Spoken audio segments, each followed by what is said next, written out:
Okay, looks like we're live. Well, I hope everybody made it over from the other platform. This week we begin with vaYiqra, chapter 15, verse 16. This is Leviticus for those of you who maybe don't know what vaYiqra, that's the actual title given by the Jews and then eventually changed to Leviticus by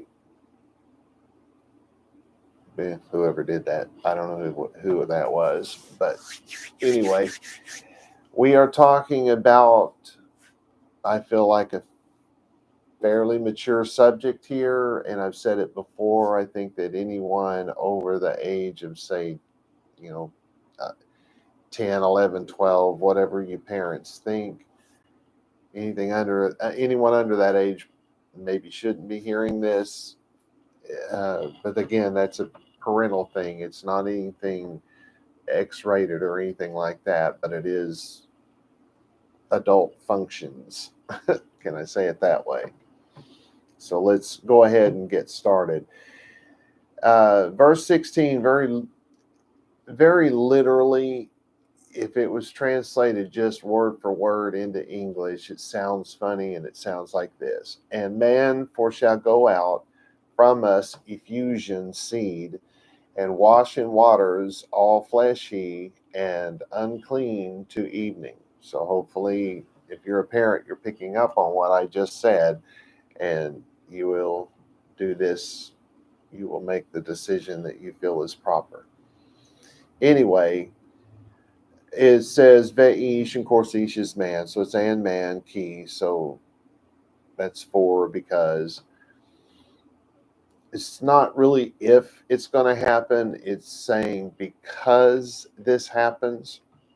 All right, and so it says tezeh, tez. Some people pronounce that differently. I'm relatively sure it would have been pronounced that way back in the time that this was written, something more closely to that.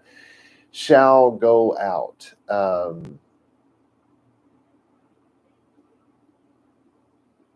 If you turn on a kitchen sink, water shall go out. Well, that's what we all hope anyway, right? That's normally what happens. That's what's supposed to happen. Uh, so water goes out. You open up the door and walk outside. You go out. It's of germination. If you have children, your lineage goes on or goes out, as it were, because they would have said go out many, few hundred years ago. That's definitely how they would have said it. But now we would say, uh, well, whatever it was I said, I've already forgotten. But you guys get the idea. Something is going to spring forth, if you will. Then it says memenu, which is important because that's from us. Because remember, this is the parent teaching the child. Or, as I said before, it can be the parent letting a child watch a video from their rabbi or for some, medical expert or some teacher that teaches this sort of thing. If the parent is comfortable with that, they can certainly do it that way. But the intention was that this is something that the parents directly taught their children. And to say, to teach your children, let me put it this way. When you teach your children, you're training your children. So you don't tell your children something one time. You don't just give a speech and it's over. It doesn't work that way. I've often said that when children are in high school, at that point they're becoming adults. They're not fully adult. Their brain's not even fully developed at that point. So they are still adolescents. They are still children. Although I know I didn't like being called that when I was that age either.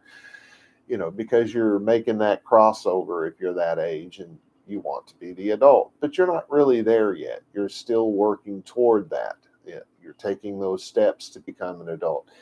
But I've always said that before you graduate from high school, you should have to have a class on how to train an animal, a dog specifically. You should have to have a whole semester of taking a young dog, not a puppy, but a younger dog that's at the right age for training, and you should have to train it to, say, be a service dog would be probably the best thing to do, because it's more technical, it's more specific, because one person needs one thing from one dog and another person needs another thing from another dog.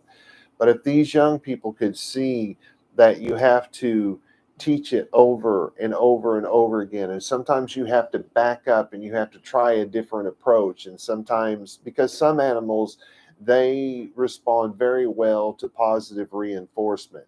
Others respond honestly better to negative reinforcement. Some animals like to get the little treats every time they do something wrong. My dog, my service dog, was not like that. He didn't like the treats, uh, because he was more interested in doing the work. He was, well, don't spend your time trying to feed me. Just tell me how good a job I did, and I'll go off and do it again. So you have to be able to make adjustments. You have to be able to train your children in something very specific at various different times. Maybe this week we're going to start working on teaching our children how to wash laundry properly. There's a lot to that, apparently. My wife lets me set the washing machine one way and one way only, and I have to wash everything on cold, and it has, there's all these rules that I have to go by so that I don't either turn all of our clothes pink or shrink them down to Barbie doll size. She's much more advanced at washing clothing than I am. But my parents didn't teach me that. What I know is predominantly taught to me by my wife, and she had to tell me a number of times to get it right. And that's part of teaching, is that you have to explain it and explain it, and your best approach is to find better ways to explain it. If they didn't get it the first time, well, maybe they just weren't listening real well, and you could say the same thing again and they would get it. But more often than not, it's because the way you explained it maybe wasn't quite as clear as it should be. So you need to find different ways to say the same thing, and you can't get frustrated at the fact that maybe you're not getting your point across. That's on you. That's not on the child. As just as it is on you, you wouldn't blame the dog. I mean, I guess some people would, but the truth is, if your dog isn't learning it, you're not doing it right. And it's the same way with children. If the child isn't learning it, you're not doing it right. It's all about, the Bible says, train them up. It does not say tell them once and you're good.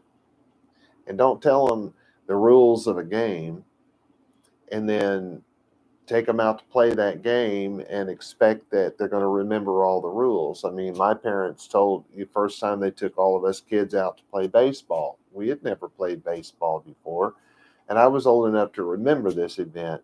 And so they put the little square thingies down on the ground, and they said, swing the bat, hold your elbow up, blah, blah, blah. And there was all these rules and all these things you had to remember. And then, of course, they threw the ball such that you could hit it. They were wise enough to know that.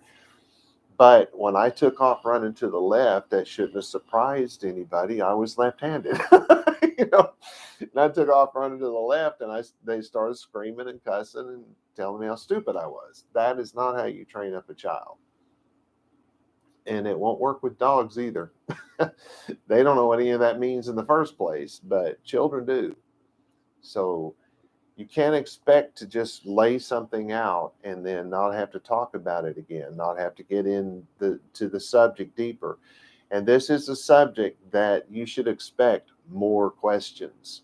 So put some thought into it. That's all I'm saying. All right.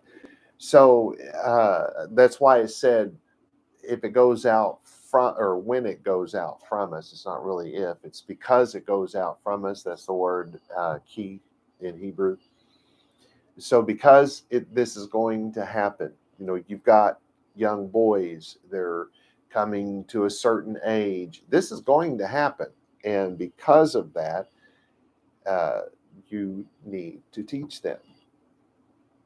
And that's the saying us is taking that burden off of your rabbi and putting it on you. This is letting your rabbi take them through it is probably a good idea, but what I'm saying is you're going to have to talk to them a little bit more than what I'm going to, because I'm not going to go terribly deep on the subject, just as deep as the text goes, and that's as far as I'm going.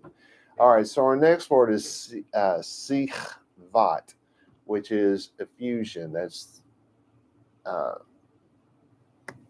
I have no better word. That's saying if semen goes out.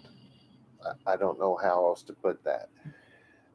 And then, of course, it says zara, so it's the pouring out of the seed. Oh, I guess I could have used that word, the seed. So you have the effusion, the pouring out, and then, of course, then it says zara, the seed. You get it?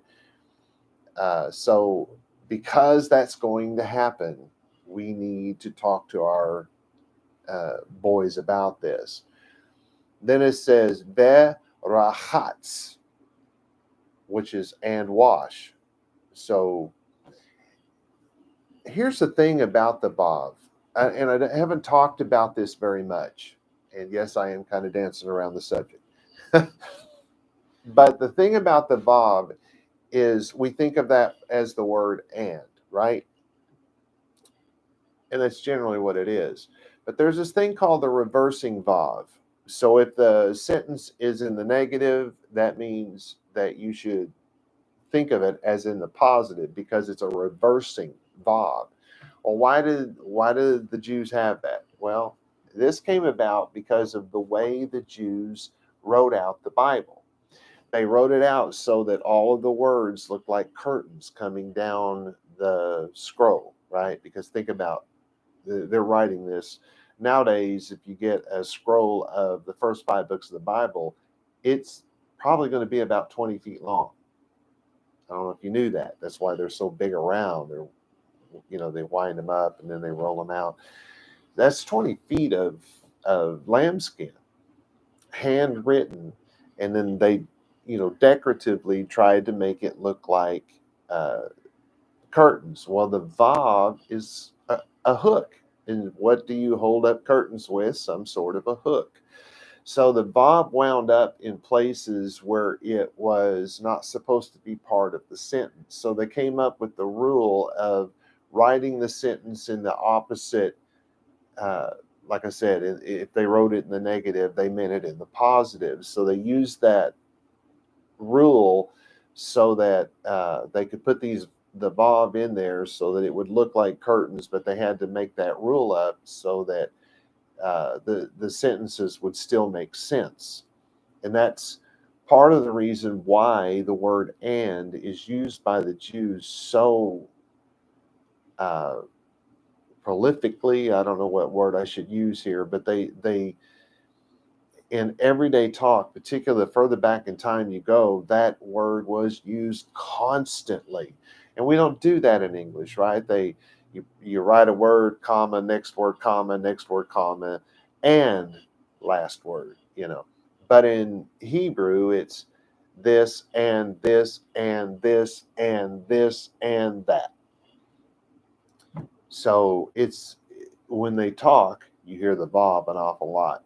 But they don't use the reversing vav when they speak. This is, far as I know, only found in the Bible.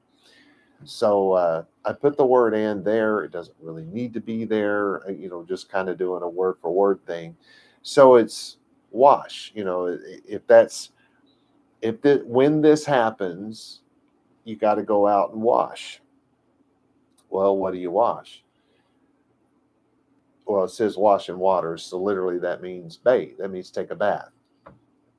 If it was something specific, it would be, well, this word is almost only used of washing the human body in the first place, but when it's connected to vaYiqra, when it's followed by that word, which it is, that means take a bath.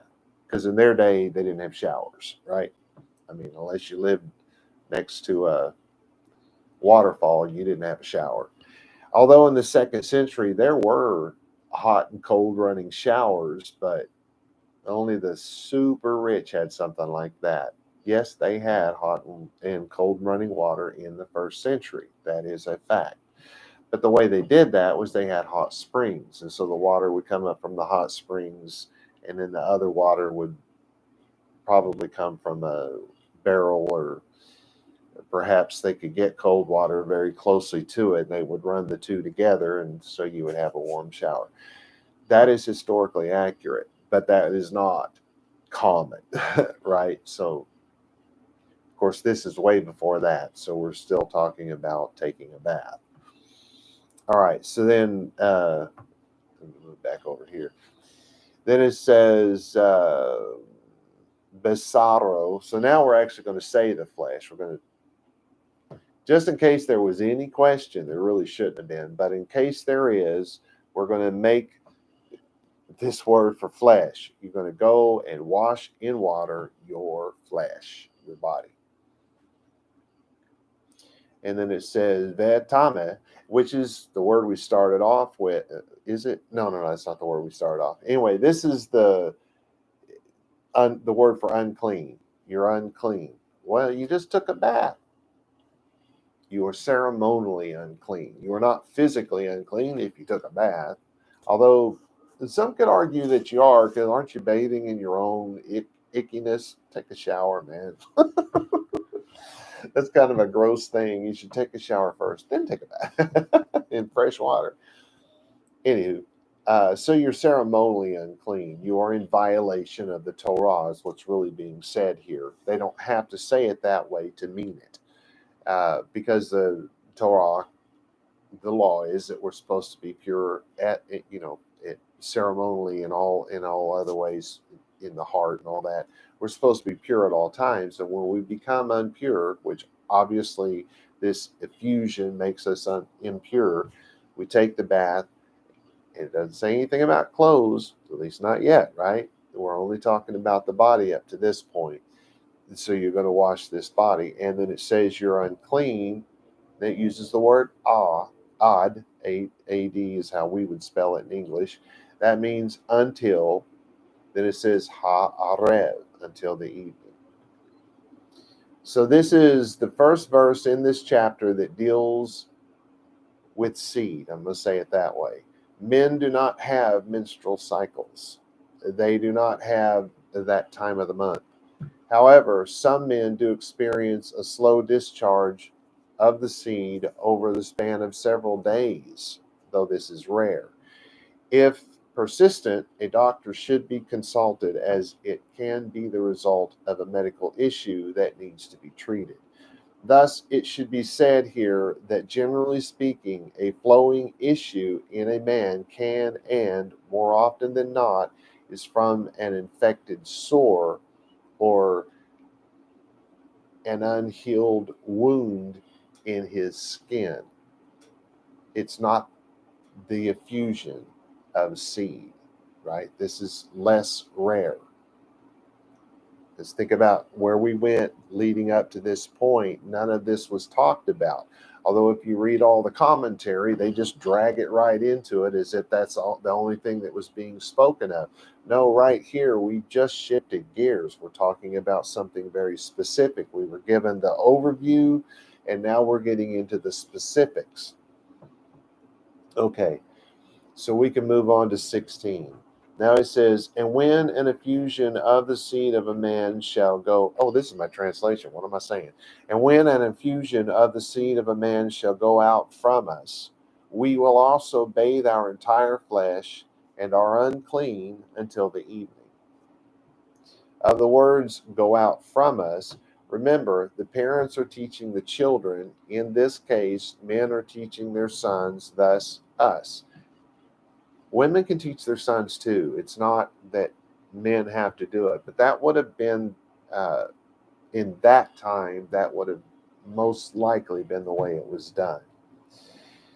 This verse does not include a woman being involved in the effusion of the seed. I hope you follow that. Thus, anything expressed or implied here would be speculative. So here are the questions that are brought to mind from this verse. Is it a night emission? Because it's connected to this by an awful lot of Jewish tradition. Is it a man by himself? Is it a man with another man? Technically, it is all three. The concern here is not whether this behavior is a sin or is not a sin, since this section concerns itself with impurity caused by the effusion of the seed. That's the subject. Thus, either man with man is not a sin, or it is an improper place for that particular subject, which is actually the case here and why it's not brought up. But rest assured here, a woman is not part of this equation at this point. And I say that because the sages mixed it all together. I mean, all of it. It's all in there and it's all part of it. And this part of this section that we're going through right at this moment is specifically about men and has no connection to women. And it's not talking about things that some people would consider a sin or improper, the man-to-man thing. That has nothing to do with it. It's not part of this subject. If it was, it would have been added to the subject. But it's not proper to talk about that here. So don't worry about whether it's right or wrong or indifferent. It has nothing to do with this. It's about the impurity caused by the emission. Okay.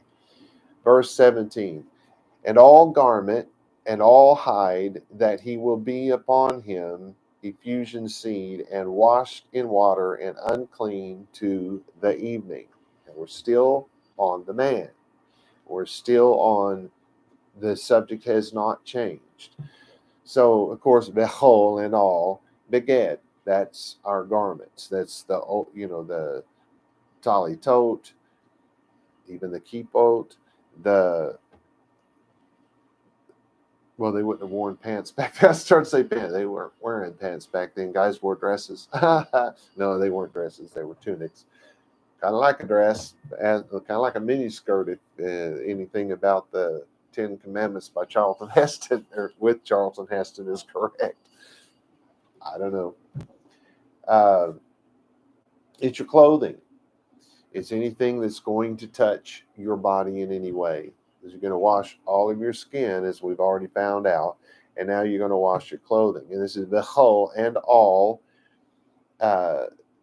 It's the word or, which in this case is a sound-alike word if you think about it. But this is hide. It's the skin of animals. So anything, first you're washing your skin, now you're washing your clothing, and it's going to specifically add in the skins of animals. It says asher, which or that, yiyah, that he will be, or something like that, alav, that he will be upon. So think about it. If the man gets on a saddle on a horse, that's made of leather, or usually. I mean, they make them of all kinds of things now, but they're specifically saying leather. Well, what about a leather couch? What about a leather chair? I mean, this would have been way more common back then, although when they say couch or chair or something like that in the Bible, they're not talking about what we think of. But anyway, the things that you sat on would be kind of the point here. Sikvat zara. So if before you've taken your bath, your bed, would have no doubt had skins on it, because that was their blankets back then. Probably their sheets as well, if you want to look at it that way. Because this happens an awful lot in bed. So that's why this is, I think, being included. I mean, that's speculative on my part, but since this generally happens in bed, it is included. That much I know for sure. So they're talking about any skins that may be touched while you're impure uh, from from the seed. Then it says mayim, which means that stuff has to be washed in water. So uh, it's not really about the saddle, but if that happens and you don't go through the purification process and you do set on the saddle, well, that's going to be included, right? Anyway, so it says vetames, so he's unclean. You're in a violation of the Torah, ad ha'arev, until the evening. So this is a general statement. This is a general statement which will be followed by detailed rules for men and women. Okay, because there's a real tendency here in the writing of the law to give a generalized statement and then give the details. Sometimes you give the details. Usually it's a general statement, details, and a summation. That's why it seems to repeat itself so much, because that's the writing style of the place and time of this scroll. So our translation: and every garment and every hide, meaning the skin of an animal, that was laid upon. Um, I don't remember it saying laid upon. Let me go back and look at this.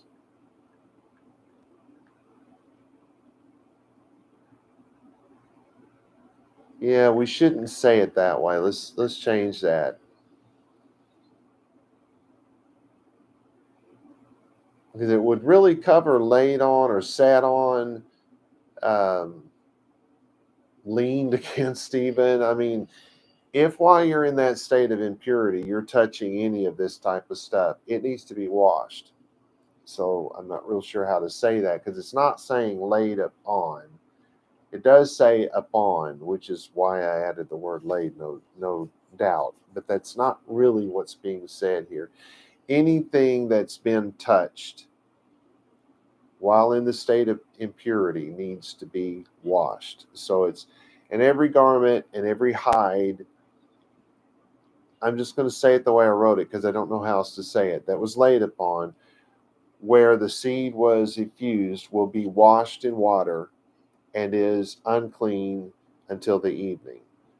Um, it's, yes, it is saying where it was effused. That it's definitely saying that, but it goes beyond that. If you're in that state of impurity, anywhere that you're going to sit and lay down, and like if you've got a pile of cushions, if you will, around your little table in your little dining section of your little hut that you're living in back then, or your tent, all of that's going to have to be washed. Of the words that was laid upon, no doubt because of the leakage. Notice here that there is no rule about touching anything between the bed and the shower, or in their case, mikvah.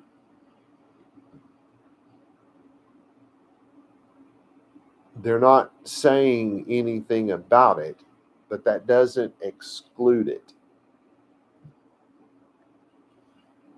I don't mean to be gross here, and I'm not trying to give anyone any ideas, but if the effusion takes place in a shower, the sheets and the skins do not have to be washed unless the event took place while the water was turned off and the person got out without taking a shower.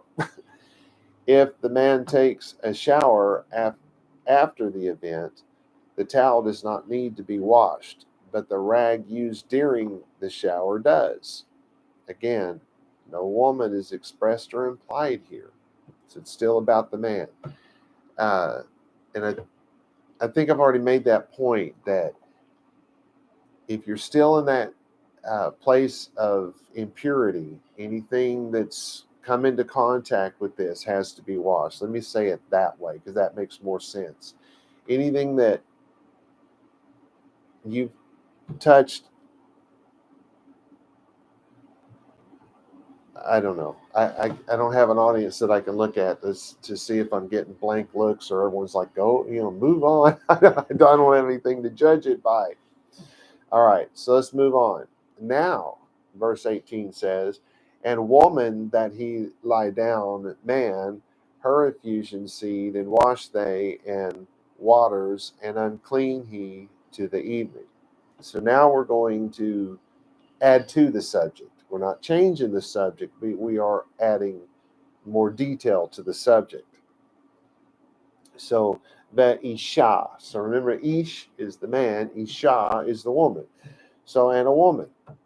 Although these days, it seems that nobody can identify what one of those are. Even though that was a funny thing, the Supreme Court lady, they asked her, what is a woman? And she said she could not answer that because she was not a biologist. And then the next day, they're standing out on the White House lawn saying, she's the first woman to have. Okay. Are you sure she's a woman? She's not. Just saying anyway. I thought that was funny. But so we have, and woman that he, because remember we were talking about men. So, and the woman that he lie down, and that it's going to be what you think.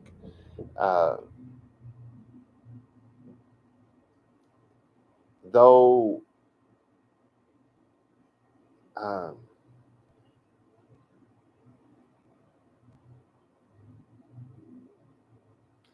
intercourse does not have to happen here. This is not describing intercourse. This is describing if they're in the same bed. Like, say they're both just asleep and this thing happens. Now, both of them are affected, even though there was nothing that happened between them. This is not saying anything about something happening between them. It includes it, but it's not directly saying that. So it is whether they touch, whether that happened or not, it does not change the rule here. So if she's essentially laying in the same bed with another man, and it says Ota Sichvat. So if she's laying in the same place that the man has had this effusion of the Zara of the seed. Then it says Verachazu, which is now they will wash. It does not mean they'll wash together. I mean, if you're man and wife, certainly you can. But that's not what it's saying. It's saying that they both are now, the law states that they both have to wash. And this is vaYim in waters, which is indicative of they both have to take a bath. Then it says Vetamu, and they will be unclean, because the way that word is written, it's in the plural, so it's both of them. Ad ha'erev. So see here, it didn't say anything about the skin, right? Because it doesn't have to. That earlier that was added for clarity, I suppose. But now that it's already been said, it doesn't need to be said again. And honestly, it didn't need to be said the first time, because what else are you going to wash, right? Well, clothing, I suppose. So the translation, and a man who lays down with a woman and infuses seed, maybe I should add in parentheses, with her in the same bed, they will bathe in water and are unclean until evening. Because again, it's not connecting any interaction here. It's just saying that if they're in the same bed.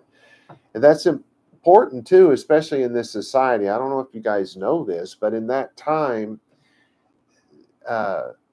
everybody slept in the same bed, man, woman, and child. So this This would have been the whole family would have had to have taken a bath. I'm not kidding about that, because they were all in the same bed. So probably why they didn't get too terribly detailed about it, because, you know, since that's the way everybody slept in that time, and they literally did. The whole family slept in the same pile of skins. Okay, this verse does not express intention. That is to say, a man and a woman can simply be sharing the bed with nothing happening between them. However, if the man has, say, a dream during the night which causes the effusion, both will have to bathe, but they are not commanded to bathe together. And again, if the children are in the same bed, that same rule is going to apply to them as well. Uh, Now we're going to actually switch to the rules for the women. We've summed up all of the stuff about the man, and at the last there, it included the woman specifically. But these words they're generic words. So when it says man and woman, it's just saying male and female. Is that okay? Can I say it that way? That's why it would have included the children. All right, so 19. Let's see, what's my. Oh, wow. Maybe I need to speed it up a little. And a woman for shall be flood. Wow, where'd that come from? And a woman for shall be flow blood. He will be, or it will be, flow in flesh her. 7 days shall be in menstrual, and all that touch in her, he unclean, or it unclean to the evening. Because remember, the he and the it are the same word in Hebrew. So it's about whatever she happens to come in contact with while she's unclean. So it's vaYisha, so and the woman. I like saying, and concerning the woman, that would be a good way to say that. He, because yes, she will, it will come to be, or she will have zava, a flow. Remember, that's the word for the flow. Turn on the water spout there, the water spinny thing, and the water flows out because something is going to flow. Then it says dam. That is the word for blood. So because blood is going to flow, it's not that maybe it will. No, it's going to happen. So because it's going to happen. So it's kind of the female version of what we just went through. And it's written in almost exactly the same way. Yiyeh, it will come to pass, if you will. Zova, speaking of the flow again, it's the same word. Bivesara, in her flesh. This flow will come from within her flesh. So we're not talking about the cut on the arm. That's not the same thing. If you've scratched yourself and a little trickle of blood came out, that is not a flow. The flow comes from a sore not healing up. The flow comes from something just oozing somewhere. Remember that we were talking about that in the earlier part of the sentence. This is, of course, being very specific here, but this flow comes from out of her. It'd be like when you have a runny nose, you have a flow coming out from out of you, right? If you're crying, you have a flow. Of course, that one doesn't count, but well, neither does a runny nose. But because they're very specific about these flows. In this case, it's the flow of blood. Shivat, so for 7 yamim, for 7 days, Tia, it will come to pass, that sort of thing. Oops, my mouse just disappeared. Venidata. So if you want to look at some very detailed information on, maybe perhaps what the Talmud says about all of this stuff, because what we're looking at is just a couple of sentences. But if you want to read a 350-page volume on those couple of sentences, you can read the volume that is called Nida, Nidah, and that is the root of this word. So this is Nidata, and it's translated as minstrel. Although it just means impurity is all it really means. V'chol ha-nogea. So it's saying, and everything that is touched.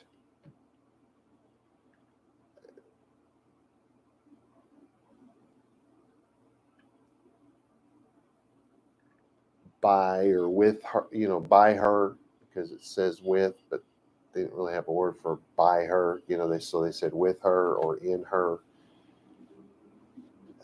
So it doesn't mean somehow being able to touch yourself inside your ribs. No, that's that's not what that means. Okay. Yitma. Now this is unclean. It's a different word. Is it really? Because I'm seeing Tame there. Now there is a little difference here in that this is something that becomes unclean through touch. So it says, so if she's having this cycle, everything that she touches is unclean. Then it says ad ha'arev, until the evening. This verse is specific to those who touch a woman during the flowing of blood while she is, of course, menstruating. I think, historically speaking, this law was used as, let me see if I can think of how to say this. I mean, this isn't gross or anything, but you know how, if we look at the biblical period, the time of the writing of the Bible itself, the Hebrew Bible, you had women heroes, several of them, commanded the armies, stuff like that. Women who fought heroically during the wars, women who were spies, women in charge. There was a woman, her last name is Bruton. I've never been able to remember her first name, but she wrote a doctoral thesis at Harvard. And she went down into the catacombs and she took a whole bunch of pictures of all these bone boxes, these ossuaries, and these grave sites and all of that. And she was able to determine through what her findings that there were more female heads of the synagogue and at least as many female rabbis, what we call them instead of rabbin. There were more of them in the first century than there were men. So Judaism did not have this problem with women somehow being second-class citizens or somehow not being able to be the head of something. I mean, technically speaking, the only job in biblical terms that a woman could not do would be high priest, because that was specifically, it says in the law specifically that it has to be a man. But there is no law against her being a teacher, a rabbi, a head, a nasi, a head of a synagogue, someone sitting on the Sanhedrin, a leader of the army. There were no laws against that. And it's obvious because these women did this. Now, I think that because women began to be looked at as dirty and impure and all of that so icky, particularly to guys, at least guys like me, then that, I think there was this time in history, and it would have been after the biblical period, that because women began to be seen that way, that first it was the churches who separated the men from the women. That took place in the Catholic Church, not in Judaism. Judaism picked up on that, and now to this day they have no idea that this is something they stole from the church, so which I think is ironic. But this has, I think that because of the thinking that came with them writing, 300 and 400 page volumes about a couple of verses, things like that happen. Just saying. Anyway, so let's move on to 19. Yeah, be pushing it, but let's try it. It would literally say, and oh no, this is my translation. I better get that through that, right? And when a woman shall have a flow of blood in her flesh 7 days, it shall be known as her menstrual cycle, or nidah, to use the correct word. And anyone who touches her is unclean until evening. Now, no one who touches a woman during her cycle is here being told to shower or wash their clothes. Did you pick up on that? They weren't told to do that. But they are being told that they are unclean until the evening. This verse is why, when I was growing up, men were taught to never extend their hand to shake a woman's hand. If a woman is clean, she may extend her hand to a man to indicate that she is safe to touch. This lesson was part of my proper education in etiquette. These days, I find that few people have ever heard of this practice. Thus, I find it safer not to shake or hug women I don't know. This verse is the catalyst for the tradition of the Rabbim not shaking any woman's hand. They took it further, or hugging them at all. The Rav is expected to hug the children and shake the hands of the men, and he cannot do so if he is unclean. So that's the thinking behind that. Further, the Rav cannot execute the duty of his office if he is unclean. And so in a time, just my commentary, so in a time when people are not taught etiquette any longer, and parents are not teaching their children these things, it really isn't safe for a Rav to shake a woman's hand or to hug her in most circumstances, because he doesn't know if she's going to consider herself unclean or not. Okay. Well, that one went quick enough. I'll do another one. Verse 20. And all that she lay down upon it, in impurity, he unclean, or it unclean, and all that shall dwell upon it is unclean. I'm just going to say it that way. So we have the whole asher ti shekav. Trying to say the wrong word. Everything that she lays down, it's to lie down on. The primary stalk has the power of bending, inclining oneself, to lay oneself down. It's where they derive this word, the idea behind it. Alav, upon it. Everything that she lays down upon. Which, as far as I'm concerned, also includes everything that she sits upon. And so it's everything that she touches. And so you say, well, I touched her, she didn't touch me. No, that don't work. Everything that she touches, and now it's everything that she either sits or lays down upon. Does it sound an awful lot like what the rule for the guy was? Well, it should. It's exactly the same words, exactly the same thing. So we say, be nidata, so everything that she touches while she's going through this cycle, the nidah, yitma, it's unclean. Asher teshev, and this is where we get the sit down part very specifically. I don't think that it's necessary, but because people ask questions, God had the foresight to inspire Moshe to be a little more specific. So now we have teshev. That's to sit down on, to dwell, if you will, to sit down, to be seated. I mean, those are all the explanations given for this word. So anything she lies down, anything she touches, anything she lies down on, anything she sits in. And if you don't remember, we just said the same things about the guy. Okay. Then it says alav, so if she sits on it, yitma, it's unclean. So this verse is specific to anything that she touches or is touched by a woman during the flowing of the blood while she is menstruating is unclean.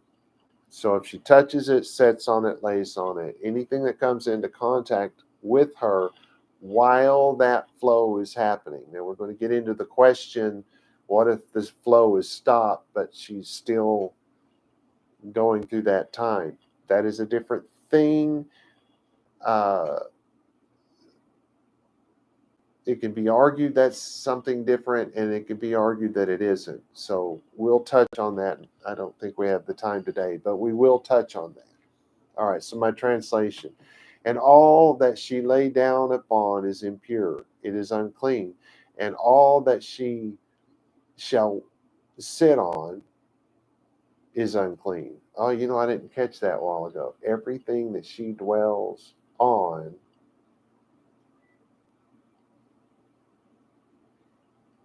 it could be said that her clothing, because remember it talked about the man, everything that dwelled on him.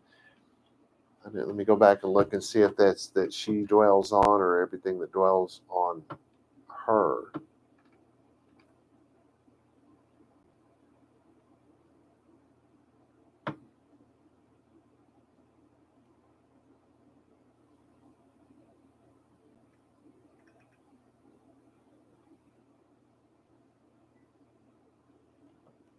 It's actually saying both.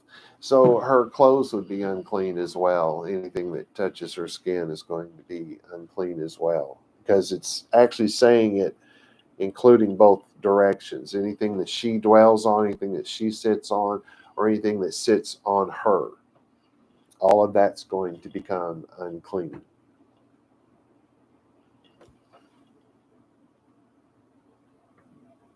So what have I got? About 8 minutes, I think. Athena, can you tell me how much time I actually have? Or whoever said they were going to run the timer for me. Okay, so yeah, that's running right with it. Okay, so everything that she sits on and everything that she wears is unclean while there is a flow. The subject of this chapter is a flowing. Thus, if the flow has been stopped, the impurity cannot transfer. I will say that. I'll get into more detail next week. I just don't have enough time to really get into that because I want to give you the arguments on it so that you can decide. It's something that I would rather you decide for yourself. And we'll get into that next week and talk about the two arguments. I don't find these arguments in the Talmud, but I took the time to ask women about this, because I don't know anything about it. I've never experienced it. So I'm not one of these new kind of men that can have babies and stuff. So I don't know anything about it. And we will discuss the arguments and I will give you my thoughts on it. But in the end, it's going to be up to you girls how you want to deal with this. So for now, shalom v'shalom, y'all.